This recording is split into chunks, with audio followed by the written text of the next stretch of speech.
If you've been around for a while, then you know how much I care about financial freedom for all. One thing that often gets in the way of that is debt. That's why I'm happy to announce that I've partnered with an amazing organization called Juno. Juno helps you get lower interest rates by using the power of group negotiation. It is a completely free resource that you can use to secure lower interest rates on new and existing student loans. Head to the link in the episode show notes to find out more.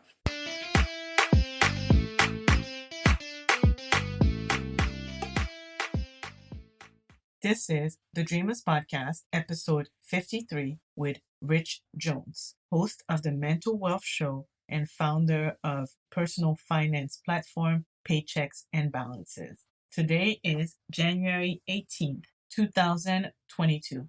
When I say start smaller, I'm talking in terms of ambition. I think overachievers, folks who probably listen to this podcast, we all want to achieve great, exquisite things. And the journey is frustrating. It's very frustrating along the way. We want things to move quickly. And then also we have all of these other things that are happening in our lives that always feel like, as soon as I'm getting momentum, something happens. Like, no, that's just life. And part of how I'm working to overcome that is to create more space and to allow more time and create more buffer for things to come up. Hello, world. Welcome to the Dreamers Podcast. I am Stephanie Anne-Lyse, also known as Anne-Lyse Wealth. I am a financial coach and an author. I self-published my first book, Dream of Legacy, a guide to help dreamers reach financial independence and build generational wealth.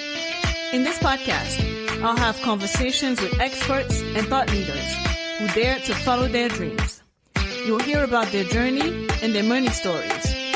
I hope it inspires you, dreamers out there, to live life on your own terms. Come on, dreamers, let's change the world! This podcast is brought to you by Dream of Legacy. Check out dreamoflegacy.com for resources to assist you on your journey to financial independence. Before we get into today's episode, please take a couple minutes to go into Apple Podcasts if you're listening from an Apple device, to rate and review the podcast. If you appreciate the free resources that are provided in this podcast, then the best way to let me know is to do just that. Reviews help the podcast be more visible, and it helps other dreamers discover the podcast. So thank you. I appreciate you. And now let's get back to today's episode. Hello, dreamers. Welcome to the Dreamers Podcast. I'm your host, Anne-Lyse Wealth, and I'm so glad that you're here with me today for another episode of the podcast. If you're new to this show, then hopefully you stick around because this is a great episode to hear at the beginning of the year. So today I'm chatting with Rich Jones. He is the host of the Mental Wealth Show, a show all about showing you what's possible personally, professionally, and financially when you're willing to do the internal and external work. Rich has been podcasting since 2013 and is also a YouTuber and public speaker. By day, he works in diversity, equity, and inclusion at Google. On this episode, we talk about Rich's personal finance journey, how he went from understanding that it was normal to make the minimal payment on a credit card to taking control of his finances, improving his income by 300%, building a side hustle, and finding financial success. On this episode, though, we talk about the challenges that Rich was going through internally while the world saw him as winning. So this episode is about balancing your mental health on your wealth building journey. Here is Rich Jones. Rich Jones, welcome to the Dreamers Podcast. Thank you so much for having me.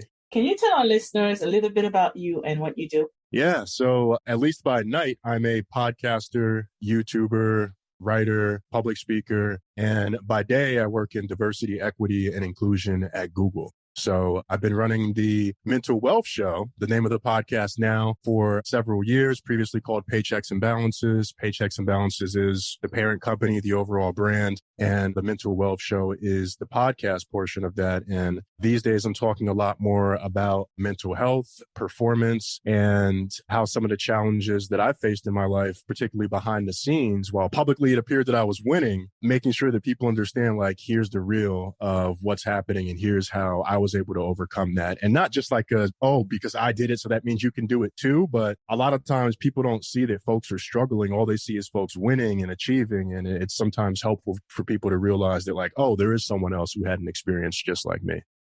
So I'm always curious to hear about my guest's money story. Can you maybe share an early memory when it comes to money and how it affected your life? Oh, the early money experience. Man, what comes to mind is actually my parents paying bills at the table. It's funny. You asked me about an early money experience, and I'm like, when did I get money and it meant something? And the first thought that came to mind was my parents sitting at the table and paying bills and paying the minimum on credit card bills. And so over time, to me, carrying debt, that was something that was just normal. And so we didn't have conversations about money when I was growing up. I didn't really ask questions about what they were doing at the table. I just knew they were paying the minimum, maybe a little bit more. The impact of that is later on, when I got to college freshman year, like a lot of people, I got the free Frisbee, I got the free t-shirt in exchange for the credit card. And I was also the person who went and got refund checks from the bursar office or the student loan office to just have extra money to spend because it felt like free money, not realizing I'd have to pay that money back later on. Or maybe I realized it, but just didn't care because the experience I had growing up with money was that, hey, you use debt and you keep just paying it off. And that's a part of life. Very interesting. Unfortunately, it's very common. Yeah, unfortunately. And it's a lot of these things, it's interesting, like as we get older, a lot of these things I'm starting to realize more so like now, man, even after having several years being in the personal finance space, I've been podcasting since 2013, really been in personal finance hardcore since probably like 2016. And there's still things that I'm learning now about how earlier experiences impact the way that I interact with money, the way that I spend money. I'm an emotional spender. That's just something that I know about myself. A lot of times that spending is in the form of food. It used to be in the form of alcohol and other destructive things. And a lot of that is tied back to a lot of these earlier experiences. It's very interesting how a lot of times when you are in the personal finance space, people expect you not to make many mistakes. But I think it's not necessarily about being perfect when it comes to money, but it's identifying your triggers and building systems around them. That's how you get better. It doesn't mean that you never make mistakes. Now, the building systems part is so freaking important. Even when people hear budgeting and they get turned off, they think budgeting, restrictions, and it's like, no. That is a system. That is a tool to actually make things easier for you. What people don't think about is that there's a cognitive load to having to always, what do I do next? How much do I have here? Can I do this? If you just have all of that stuff laid out somewhere, you look at it once and you're actually saving mental energy and space. So those tools and systems, I'm all about that life. So as someone who identifies as an emotional spender, what kind of systems have you built around yourself to prevent you from overspending? So the problem for me is I love to automate, and automating can be good and it can also be bad in some ways, particularly when we automate things like subscriptions and particularly those subscriptions that are like once a year. So you don't think about them after the first couple of months, but then that next year comes around and you get hit. For me, what's been really helpful is getting an automated email from an app or service I use called Tiller. It's a budgeting tool, basically, that connects to Google Sheets. They're not paying me to say this. They're not paying you either, I don't think. And what that does, one of the features is that I get an automated email every morning of any transactions that happened the day before. And it also shows me all of my account balances. So every day I get that email and I just open that email. I look through, make sure that everything looks legit. And then there are times where I'm like, oof, I was really putting it down on the DoorDash these last few days. I got to cut back on that. Even something like that of having that visual representation. And the other thing that's even been helpful is understanding my net worth goals. A lot of times we talk about credit scores and all of these other things, but for me, I have a net worth number that I want to get to. And I understand that there may be debt that comes into play, but ultimately it's that net number that we're trying to get to. And so I'm also just kind of keeping tabs on that because I know that I have a bigger goal that I'm moving towards. forward. So it's not quite automation, but I find that having that larger, or sometimes what I call emotional goal, where when you think about achieving that goal, you actually feel something, that then trickles down and informs the tools, the systems, and the strategy. But if you don't have that goal first, all of the tools and the systems in the world are just going to be a bunch of parts that could actually make your life more stressful. That's so true. It's a lot easier to work towards a goal than just to save money or invest just without any end goal in mind. It doesn't work. Even just this morning, this is going to sound like off topic. I had set a goal for myself to start tracking all my food intake in the MyFitnessPal app because that's helped me with losing weight in the past. What I noticed is the past few days, I haven't done it. And I found myself going, oh, darn it. Like I didn't do it and getting frustrated at myself. And I was like, do I really need to do this? What is this actually serving? Is this the best way? I mean, are there other things I can do that are going to be more fitting of my lifestyle, at least where I am right now? Because this is something that served me in the past, but maybe that doesn't serve me today. And I think that's what I'm realizing with it. And sometimes I think we keep doing things or we pick up something because someone said this is a good tool or someone said this is a good recommendation, but that thing actually isn't serving us. And I think part of what's helped me along my journey is starting to recognize that I don't have to do this way. Actually, the only thing I have to do is pay taxes, stay black, and die. That's pretty much all that I have to do. So, Rich, your platform, Paychecks and Balances, is a very popular platform in the personal finance space. You mentioned earlier that you work in diversity and inclusion. Help us figure out, how did you get into the space? Yeah, it's been an interesting journey. One thing about careers, and people talk about career progression, and it's never linear. It's actually quite squiggly and spaghetti. One thing that's been pretty common throughout my career is that I have been in HR and staffing in some form, at least since 2008. And in 2014, I went to a tech startup because I thought that would better position me to land at a company like a Google. And the reason I'd wanted to even work at a Google in the first place was because prior to that tech startup job, I was working at this nonprofit in New York City in the old New York City Port Authority building, and Google had floors upstairs in that building. And it was one of those elevator badge access things. And I could never go up to, it was like a metaphor. It was like, I could never go upstairs. Like I wasn't good enough to go upstairs because I didn't work for Google. And so the only time I was able to go upstairs is when a friend who worked there came to visit. And so I said, one day I'm going to end up at a company like this. I don't care. One day I'm going to be able to go upstairs in this building with my own badge. And it worked out that I ended up getting that tech startup job. I ended up having conversations with Google less than a year into that job. I think leveraging transferable skills, knowing how to optimize my LinkedIn profile, knowing how to think like a recruiter. These are all things that kind of helped me from a tactics perspective. But fast forwarding, when I started at Google, I was an individual contributing recruiter. So I recruited software engineers, and then I managed a team of recruiters that recruited software engineers. And then I made a career pivot to program management / internal communications. And again, leveraging transferable skills. But I got to this point where I just felt like, man, I'm not really learning, but I like the people that I work with. I feel like I have so much more to offer. This role, where it's going, it's not really aligned with what I think is important, and it's not really aligned to where my values are. And I found out about this position in this team, and then the role was called a retention and progression consultant. And part of that role was coaching folks who work at Google, helping them navigate tricky career situations, advocating for folks, a little bit of project management type of work. And I was like, man, this is something that's already near and dear to my heart, given that I talk about career advice on the podcast. And it's also something near and dear to me from a value perspective in terms of wanting to inspire, empower, and help people achieve their definition of freedom.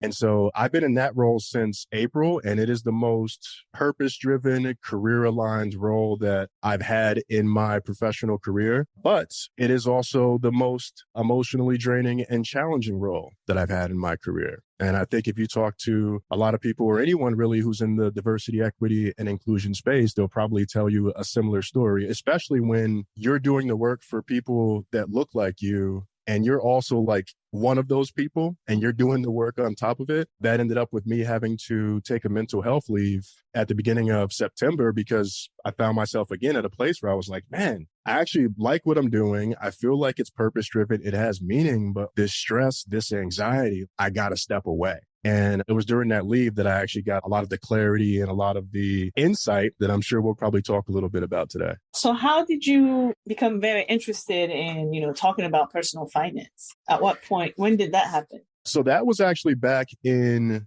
2013. At the time, I was running a dating and relationship blog and also writing for said dating and relationship blog. I'm not saying what it is. It is no longer publicly available. And my priorities in life just started to change. I started to think less about writing about relationships. I've been writing about the topic for probably 5 years. I'm like, I feel like I've said everything that I could possibly say about this. I'm thinking about how I can make more money right now. I feel like I'm one financial disaster away from total ruin. And the content that I consume just started to change. And so I started looking into personal finance podcast and career advice podcast. And what I kept finding at the time, because you remember this was early on in podcasting in 2013, was that a lot of the shows or the hosts, they made me feel dumb in some way for not knowing certain terms. They threw around jargon and buzzwords that made me feel dumb at certain times. A lot of times the content just didn't feel relatable. And that's what actually led me to start in podcasting. I was like, I'm going to try to create what I can't find, something that's fun, relatable, informative, and speaks to people who look, think, and or operate like me. And I've been in personal finance in some form ever since, but it wasn't until 2016 with the start of Paychecks and Balances that I really did the niche down, as they like to say, where instead of talking about personal finance, career advice, relationships, and all of this other stuff, it was more focused on serving the professional who was trying to achieve and work money in life. So you've been doing this for quite a few years, managing your full-time job and your side hustle. And, some of our listeners might be contemplating, starting a side hustle, but thinking about whether they have the capacity to do both. Can you maybe share some of the tips on how I don't like to use the word balance, but how you're managing both? I mean, I love the word balance because it's in the name Paychecks and Balances. So I gotta love it.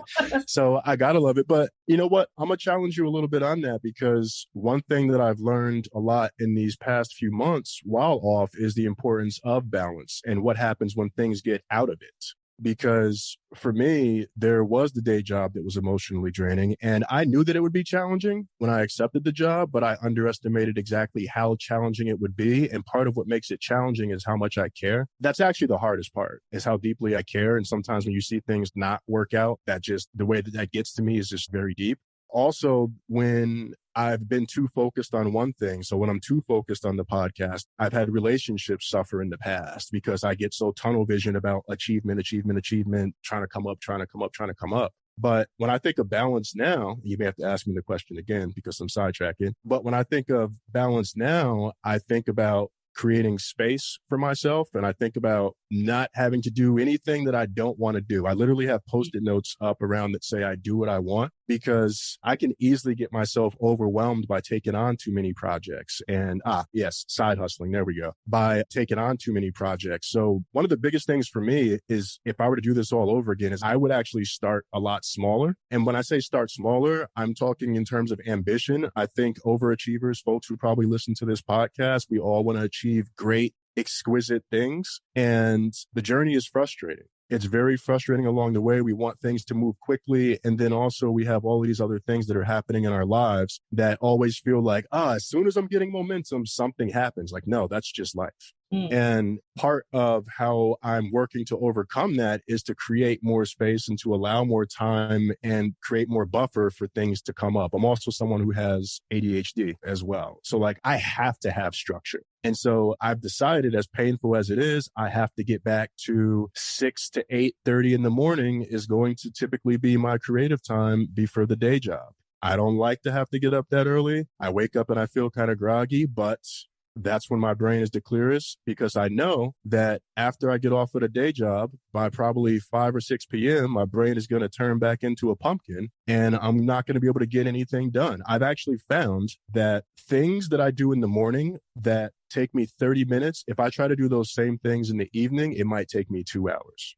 just because I don't have the same type of energy. So I'd say for folks, structure and having a dedicated time. And you don't have to do everything at a specific time. But for me, I just know that I have this 2.5 hours every morning. And I also accept and give myself grace that I'm going to wander a bit. I'm not disciplined enough at this point to just get up, come sit down and immediately get to work. I'm going to go on the internet. I'm going to go outside, or I'm going to end up reading some article. And I think in the past, what I would do is beat myself up for that and beat myself up for saying, oh, I'm not being productive, as opposed to saying, yo, this is just who I am. How can I make this work for me, as opposed to trying to fit into what everyone else is saying, the way that like a morning should be and how everyone else defines productivity. I think that's a really big part of it, is also just being comfortable with yourself, what you want, and that being independent of what anyone else is saying or thinking. And that's something that I really struggled with for years, because we all want our families, friends, whoever to support, love what we're working on. But a lot of times our family and friends aren't the customer or aren't the target audience that we should be reaching out to in the first place, because they may not actually need that thing that we're hoping to put out into the world, or that service that we're hoping to help people with. So true. I wrote on Paychecks and Balances that you raised your income by 300% from one job to the next. Can you talk a little bit about that and what you did to get that result? Yeah, so some of this was due to poor negotiation, actually, but it turned out to have a happy conclusion to the story. It actually goes back to the nonprofit job that I had in New York City before I went to the tech startup. And when I accepted that job, to me, it was the greatest thing in the world. It was the HR generalist role that I wanted, but it was also in the nonprofit sector. And the nonprofit sector isn't known for paying the most. And so 3.5 years later, when I made a career transition to the private sector and I accepted that tech startup job, I got what felt like and what was a pretty big pay increase. I think it was 30% or something like that. And to me, that was fantastic. I'm like, oh man, I got this big pay increase. Great. So that's pay increase one. Then a few months into that job, I find out that the person who previously held that role for me made $25,000 more.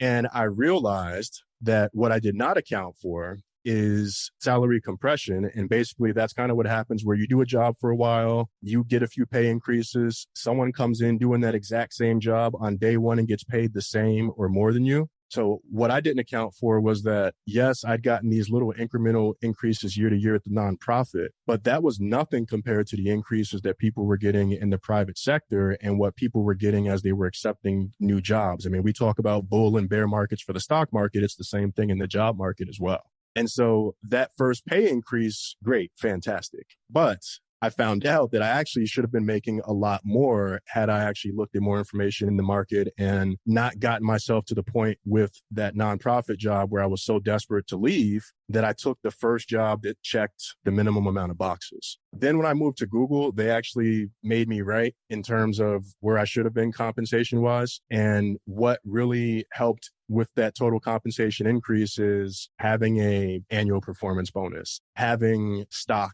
or RSUs as part of my compensation. And I don't include this in those numbers, but then there's all the other perks and benefits where there's the meals and things where I'm saving money and healthcare and all of this other stuff that I have access to as well. So that pay increase was the result of strategic career moves. But in retrospect, as I look at it, it was also part of some strategic missteps at the same time.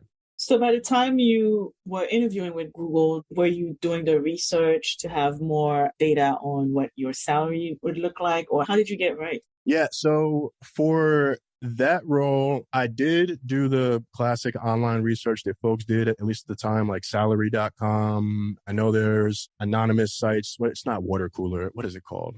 Payscale? Is that a website? Yeah. So Payscale is a website. There's also tools or apps like Blind, which is kind of like an anonymous corporate Facebook where you can go on, find answers to interview questions. I probably shouldn't even be saying this, but you know what? It's on the app if you look it up. But looking on, people will share their offers and say, hey, here's what I'm getting from X tech company. Does this sound right? And employees from that actual company will answer.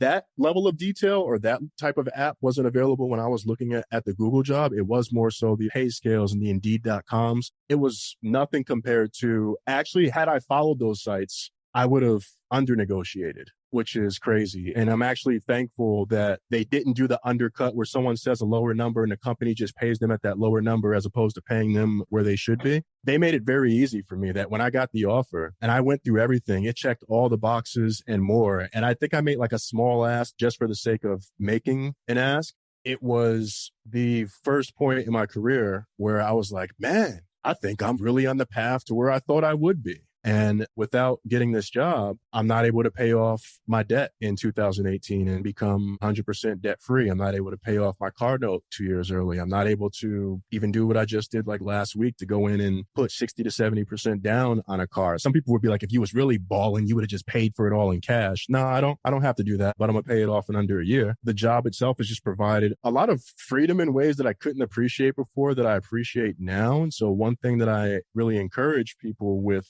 day gigs to do is to make work for you. And I think a lot of times we go do the job and get paid, but my mindset now is, how can I make this job work for me? And given the things that I have access to within this job, how can I make this job fit my lifestyle? So when I go to work every day, it's not just about going in and the company's mission and hitting the company's goal. Yes, it's that too. But when I go in, I've also got goals that I'm thinking about, bigger picture, that this job is helping me achieve, because I really do believe that your career is a tool. Before we started recording, you talked about your life portfolio. Do you mind expanding on that and the role that it plays in becoming successful or being successful? Oh, man. So one really critical detail that, before I even talk about that, I previously had challenges with alcohol over the course of years, all while I was winning publicly and people thought things were going great. You work at Google, you must be on top of everything. I wasn't. And July 1st, 2020, in the midst of the pandemic, I made the decision to quit. And it is after that that a lot of the mental wealth and a lot of these investments in my life portfolio took off and started to pay off. And so when I'm talking about a life portfolio, I'm talking about all the people, tools, systems, support networks that help keep you up even when things may be trending down, because just like the stock market, there will be dips, there will be times when things crash, but these are the people that help keep you on track, or the boundaries or guardrails that help keep you on track and help keep you moving forward, even if you are going through a rough patch. And so for me, I think about the investments in my life portfolio. One was a leadership/life coach. I know people have different thoughts and feelings about that, but it is next to therapy or psychotherapy, because there are different types. Next to therapy, investing in a leadership coach is by far the best money decision that I've made. And I'm starting to see that, like, the payoff of that really a year later, even to be able to come on and have this conversation and talk about some of these things. This isn't stuff that I was able to do a year ago. And so having regular check-ins with a leadership coach. Of course, I've still got my therapist in my network. I have an accountability partner who I check in with on a bi-weekly basis. Shout out to Stephen Hughes, Rubra. I've also got a mastermind group that I'm a part of as well. And on top of that, I'm working with the trainer, and then I'm working with a long jump coach on the track and field stuff. And so I realized by working with all of these different folks, one, I got this diversity job in the last year after I'd quit and, after I'd made some of these investments in myself. Two, I started training to get back in competitive track and field shape after 13 years off. And I plan to start competing in January 2022 after thinking that I would never do that again. I was able to refresh the podcast. My business made more money in a year than in the past 2 years combined. So all of these things happened not just from investing in the stock market and going out and following all of these tips and tactics. These are things that came from me investing in myself. And so that's what I mean when I talk about the life portfolio. I love that. And so you mentioned this earlier, you recently went on a mental health break. How beneficial was that for you? The mental health leave was game changing. It will be if I ever write a book, it will be in the book.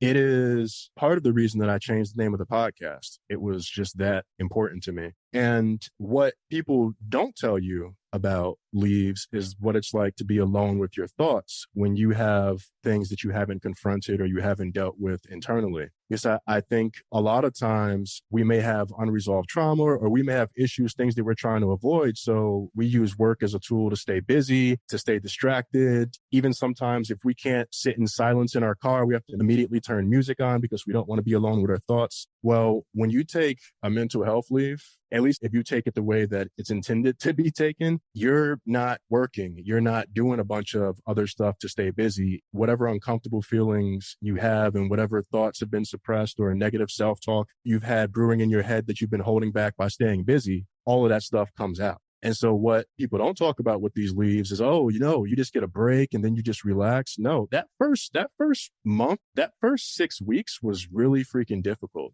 And I had to come to terms with things that I hadn't thought about in years. I had to come to terms with being a survivor of childhood sexual and physical trauma. I had to come to terms with other traumas that have happened throughout my life. And I would not have come to some of these revelations if I didn't create that space for myself. And that's not to say that things are suddenly easy today. Like, I'm still working on my treatment. I'm actually starting a new treatment for PTSD because that was something else that I learned during this leave, is that I've been living with PTSD for most of my life. And so now it's like, okay, how do I create the systems to now manage this new thing that's on my plate as well? So yeah, I mean, I don't want to talk about the trauma stuff all day, but these are the things, and this is how that leave was able to impact me to where I had the space to step back and for the first time really be like, what do I want? Not what does anyone else want? It's very interesting, right? Because a lot of times we hear about wealth, there's a lot of focus on money and stuff, things, right? But one of the biggest things that it provides is actually giving you the space to do this, for you to be able to go on this mental health break and really address some of the things that were probably weighing on you that you didn't even realize were holding you back. So you can really live your wealthy life. I love that.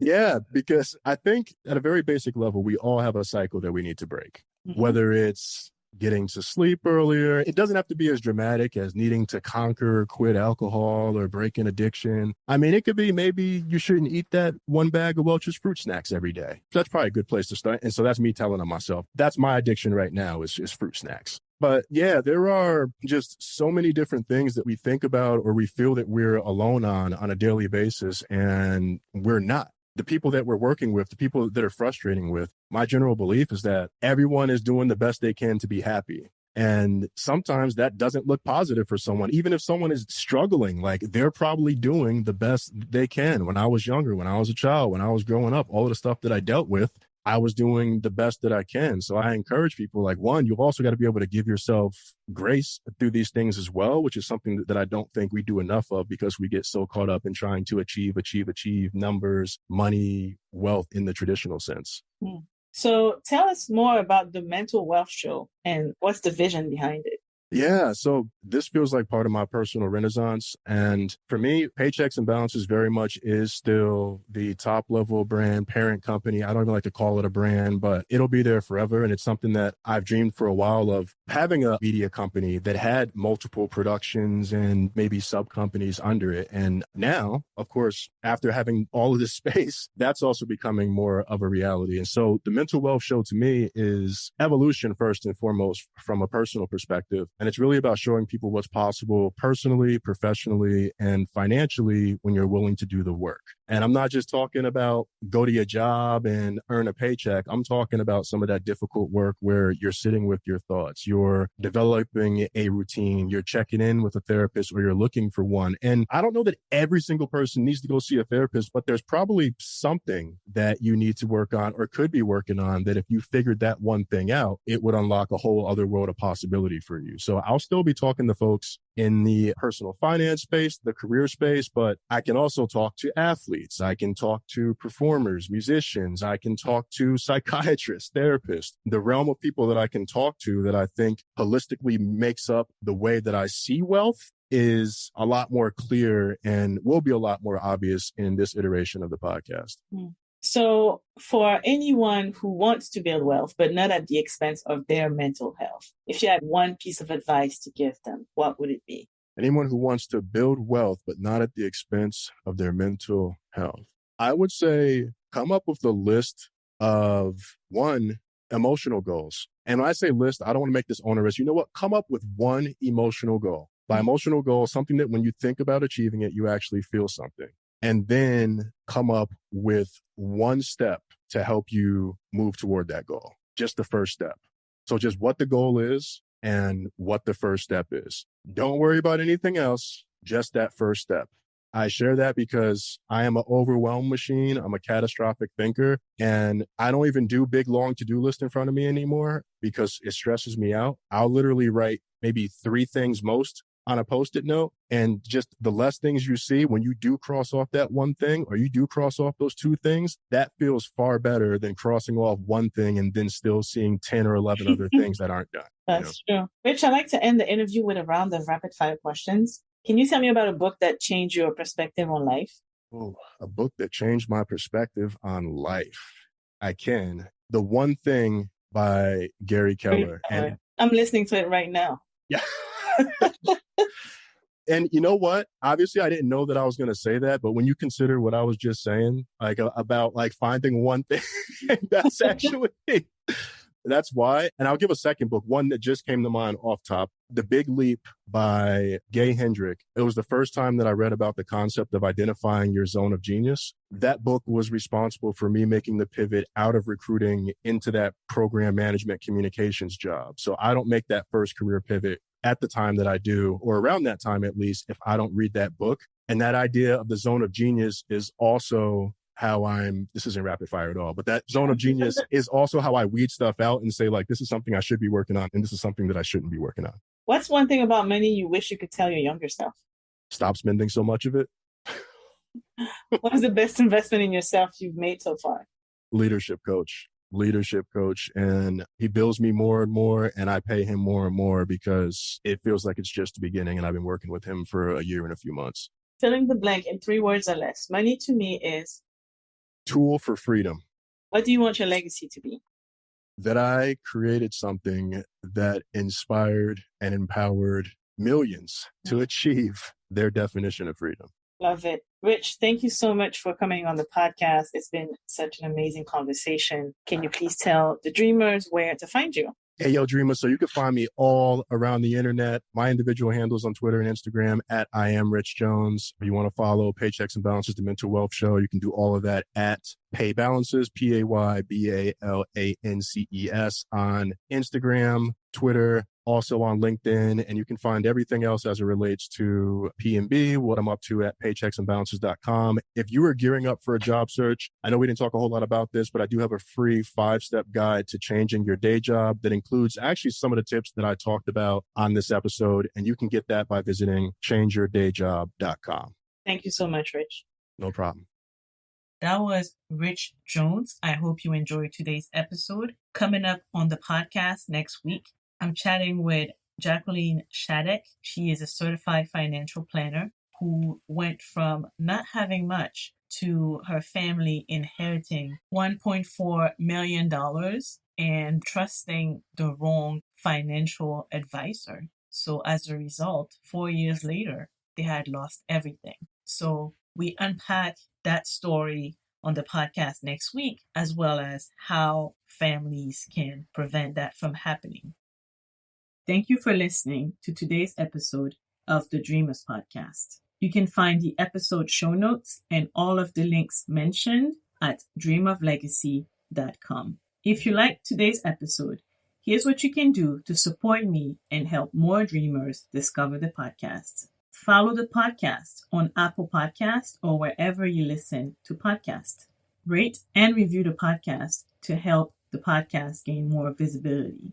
Share the podcast with your family, friends, and coworkers. And if you really enjoyed today's episode, please take a second to tag me at thedreamers.podcast on Instagram and let me know what you liked about today's episode. All right, dreamers, that's it for today. I will see you back here next week for another episode of the Dreamers Podcast. Okay, dreamers, time to build this legacy. This podcast is for general information purposes only. It is not intended to provide any tax, legal, financial planning, insurance, accounting, investment, or any other kind of professional advice or services. Please consult with an appropriate tax, financial, or legal professional to receive appropriate advice based on your situation.